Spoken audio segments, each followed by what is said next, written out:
10ನೇ ತರಗತಿ ಸಮಾಜ ವಿಜ್ಞಾನ ಇತಿಹಾಸ ಅಧ್ಯಾಯ 1 ಭಾರತಕ್ಕೆ ಯುರೋಪಿಯನ್ನರ ಆಗಮನ ಪ್ರಶ್ನೋತ್ತರಗಳು. ಮುಖ್ಯ ಪ್ರಶ್ನೆ 1. ಕೆಳಗಿನ ವಾಕ್ಯಗಳಲ್ಲಿ ಖಾಲಿ ಬಿಟ್ಟ ಸ್ಥಳಗಳನ್ನು ಸೂಕ್ತ ಉತ್ತರಗಳಿಂದ ಪಟ್ಟಿ ಮಾಡಿ. ವಾಕ್ಯ 1. 1453ರಲ್ಲಿ ಆಟೋಮನ್ ಟರ್ಕರು ಡ್ಯಾಸ್ ನಗರವನ್ನು ವಶಪಡಿಸಿಕೊಂಡರು. ಉತ್ತರ ಕಾನ್ಸ್ಟಾಂಟಿನೋಪಲ್. 1453ರಲ್ಲಿ ಆಟೋಮನ್ ಟರ್ಕರು ಕಾನ್ಸ್ಟಾಂಟಿನೋಪಲ್ ನಗರವನ್ನು ವಶಪಡಿಸಿಕೊಂಡರು. ವಾಕ್ಯ 2.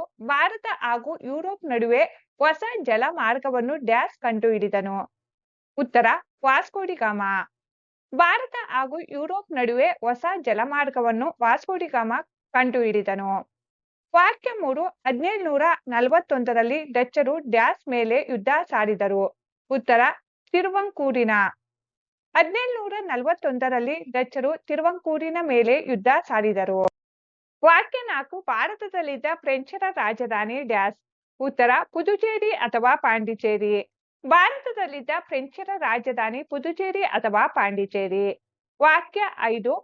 1757ರಲ್ಲಿ ರಾಬರ್ಟ್ ಕ್ಲೈವ್ ಮತ್ತು ಸಿರಾಜುದ್ ದೌಲನ ನಡುವೆ ನಡೆದ ಕದನ ಡ್ಯಾಸ್. ಉತ್ತರ ಪ್ಲಾಸಿ ಕದನ. 1757ರಲ್ಲಿ ರಾಬರ್ಟ್ ಕ್ಲೈವ್ ಮತ್ತು ಸಿರಾಜುದ್ ದೌಲನ ನಡುವೆ ನಡೆದ ಕದನ ಪ್ಲಾಸಿ ಕದನ. ವಾಕ್ಯ 6. ಈಸ್ಟ್ ಇಂಡಿಯಾ ಕಂಪನಿಗೆ ಬಂಗಾಳದ ದಿವಾನಿ ಹಕ್ಕನ್ನು ಡ್ಯಾಸ್ ನೀಡಿದನು. ಉತ್ತರ ಎರಡನೇ ಶಾ ಆಲಂ. ಈಸ್ಟ್ ಇಂಡಿಯಾ ಕಂಪನಿಗೆ ಬಂಗಾಳದ ದಿವಾನಿ ಹಕ್ಕನ್ನು ಎರಡನೇ ಶಾ ಆಲಂ ನೀಡಿದನು. ವಾಕ್ಯ 7. ಬಂಗಾಳದಲ್ಲಿ ದ್ವಿಪ್ರಭುತ್ವವನ್ನು ಜಾರಿಗೆ ತಂದವರು ಡ್ಯಾಸ್. ಉತ್ತರ ರಾಬರ್ಟ್ ಕ್ಲೈವ್. ಬಂಗಾಳದಲ್ಲಿ ದ್ವಿಪ್ರಭುತ್ವವನ್ನು ಜಾರಿಗೆ ತಂದವರು ರಾಬರ್ಟ್ ಕ್ಲೈವ್. ಮುಖ್ಯ ಪ್ರಶ್ನೆ 2. ಕೆಳಗಿನ ಪ್ರಶ್ನೆಗಳಿಗೆ ಗುಂಪುಗಳಲ್ಲಿ ಚರ್ಚಿಸಿ ಉತ್ತರಿಸಿ.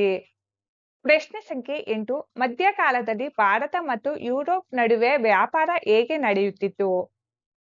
ಉತ್ತರ ಮಧ್ಯಕಾಲದಲ್ಲಿ ಭಾರತ, ಯುರೋಪ್ ಮತ್ತು ಇತರ ಏಷ್ಯಾದ ದೇಶಗಳ ನಡುವಿನ ವ್ಯಾಪಾರವು ಪ್ರಮುಖವಾಗಿ ಭೂಮಾರ್ಗಗಳ ಮೂಲಕವೇ ನಡೆಯುತ್ತಿತ್ತು. ಏಷ್ಯಾದ ಸರಕುಗಳನ್ನು ಅರಬ್ ವರ್ತಕರು ಪೂರ್ವ ರೋಮನ್ ಸಾಮ್ರಾಜ್ಯದ ರಾಜಧಾನಿಯಾದ ಕಾನ್ಸ್ಟಾಂಟಿನೋಪಲ್ ನಗರಕ್ಕೆ ತಲುಪಿಸುತ್ತಿದ್ದರು. ಅಲ್ಲಿಂದ ಇಟಲಿಯ ವರ್ತಕರು ಆ ಸರಕುಗಳನ್ನು ಕೊಂಡು ಯುರೋಪಿನ ದೇಶದಲ್ಲಿ ಮಾರುತ್ತಿದ್ದರು. ಹೀಗೆ ಕಾನ್ಸ್ಟಾಂಟಿನೋಪಲ್ ಅಂತಾರಾಷ್ಟ್ರೀಯ ಸರಕು ವಿನಿಮಯ ಕೇಂದ್ರವಾಗುವ ಮೂಲಕ ಯುರೋಪಿನ ವ್ಯಾಪಾರದ ಹೆಬ್ಬಾಗಿಲೆಂದೇ ಪರಿಗಣಿಸಲ್ಪಟ್ಟಿತು. ಪ್ರಶ್ನೆ 9. ಭಾರತಕ್ಕೆ ಹೊಸ ಜಲಮಾರ್ಗ ಕಂಡು ಹಿಡಿಯಲು ಕಾರಣವಾದ ಅಂಶಗಳನ್ನು ಚರ್ಚಿಸಿರಿ. ಉತ್ತರ 1453ರಲ್ಲಿ ಆಟೋಮನ್ ಟರ್ಕರು ಕಾನ್ಸ್ಟಾಂಟಿನೋಪಲ್ ನಗರವನ್ನು ವಶಪಡಿಸಿಕೊಂಡಿದ್ದರಿಂದ ವ್ಯಾಪಾರ ಮಾರ್ಗಗಳು ಟರ್ಕರ ನಿಯಂತ್ರಣಕ್ಕೆ ಹೋದವು. ಟರ್ಕರು ಈ ಮಾರ್ಗದ ವ್ಯಾಪಾರದ ಮೇಲೆ ತೀವ್ರತರವಾದ ತೆರಿಗೆಗಳನ್ನು ವಿಧಿಸತೊಡಗಿದ್ದರಿಂದ ವರ್ತಕರಿಗೆ ಈ ವ್ಯಾಪಾರವು ಲಾಭದಾಯಕವಾಗಿ ಪರಿಣಮಿಸಲಿಲ್ಲ. ಇಟಲಿಯ ವರ್ತಕರ ಏಕಸ್ವಾಮ್ಯವನ್ನು ಮುರಿಯಲು ಸ್ಪೈನ್, ಪೋರ್ಚುಗಲ್ ಮೊದಲಾದ ಯುರೋಪಿನ ದೇಶಗಳ ರಾಜರು ಹೊಸ ಸಮುದ್ರ ಮಾರ್ಗವನ್ನು ಹುಡುಕಲು ಸಾಹಸಿ ನಾವಿಕರನ್ನು ಪ್ರೋತ್ಸಾಹಿಸಿದರು. ಹೊಸ ವೈಜ್ಞಾನಿಕ ಆವಿಷ್ಕಾರಗಳಾದ ದಿಕ್ಸೂಚಿ, ಆಸ್ಟ್ರೋಲೋಪ್ ಮತ್ತು ಸಿಡಿಮದ್ದು ಮೊದಲಾದವುಗಳು ನಾವಿಕರ ನೆರವಿಗೆ ಬಂದವು. ಪ್ರಶ್ನೆ 10. ಭಾರತಕ್ಕೆ ವ್ಯಾಪಾರಕ್ಕಾಗಿ ಬಂದ ಯುರೋಪಿಯನ್ನರುಗಳನ್ನು ಪಟ್ಟಿ ಮಾಡಿ. ಉತ್ತರ ಭಾರತಕ್ಕೆ ವ್ಯಾಪಾರಕ್ಕಾಗಿ ಬಂದ ಯುರೋಪಿಯನ್ನರುಗಳು ಪೋರ್ಚುಗೀಸರು, ಡಚ್ಚರು, ಇಂಗ್ಲಿಷರು, ಫ್ರೆಂಚರು. ಪ್ರಶ್ನೆ 11. ಮಾರ್ತಾಂಡ ವರ್ಮನು ಡಚ್ಚರನ್ನು ಹೇಗೆ ನಿಯಂತ್ರಿಸಿದನು? ಉತ್ತರ ವೇನಾಡು ಸಂಸ್ಥಾನದ ಅರಸನಾದ ಮಾರ್ತಾಂಡ ವರ್ಮನು ಕರಿಮೆಣಸಿನ ವ್ಯಾಪಾರದಲ್ಲಿ ಹಿಡಿತ ಸಾಧಿಸುತ್ತಿದ್ದ ಡಚ್ಚರನ್ನು ತಡೆಗಟ್ಟಿದನು. ಡಚ್ ಸೇನೆ ದಾಳಿ ಮಾಡಿದಾಗ ಅವರ ಒಕ್ಕೂಟವನ್ನು ಸೋಲಿಸಿ ನೇಡುಮಂಗಡ ಮತ್ತು ಕೊಟ್ಟಾರಕಾರ ವ್ಯಾಪಾರ ಕೇಂದ್ರಗಳನ್ನು ವಶಪಡಿಸಿಕೊಂಡನು. 1741ರಲ್ಲಿ ನಡೆದ ಯುದ್ಧದಲ್ಲೂ ತಿರುವಂಕೂರು ಸೈನ್ಯವು ಮೇಲುಗೈ ಸಾಧಿಸಿದ್ದರಿಂದ ಡಚ್ಚರು ಅಪಾರ ಪ್ರಮಾಣದ ನಷ್ಟವನ್ನು ಅನುಭವಿಸಬೇಕಾಯಿತು. ಕೊನೆಗೆ 1753ರ ಆಗಸ್ಟ್ 15ರಂದು ನಡೆದ ಒಪ್ಪಂದದಲ್ಲಿ ಡಚ್ ಪಡೆಗಳು ತಮ್ಮ ಸಂಪೂರ್ಣ ಅಧಿಕಾರವನ್ನು ತಿರುವಂಕೂರಿಗೆ ಒಪ್ಪಿಸಿ ಶರಣಾಗುವಂತೆ ಮಾಡುವ ಮೂಲಕ ಮಾರ್ತಾಂಡ ವರ್ಮನು ಡಚ್ಚರನ್ನು ಸಂಪೂರ್ಣವಾಗಿ ನಿಯಂತ್ರಿಸಿದನು. ಪ್ರಶ್ನೆ ಸಂಖ್ಯೆ 12. ಎರಡನೇ ಕಾರ್ನಾಟಿಕ್ ಯುದ್ಧವನ್ನು ವಿವರಿಸಿ.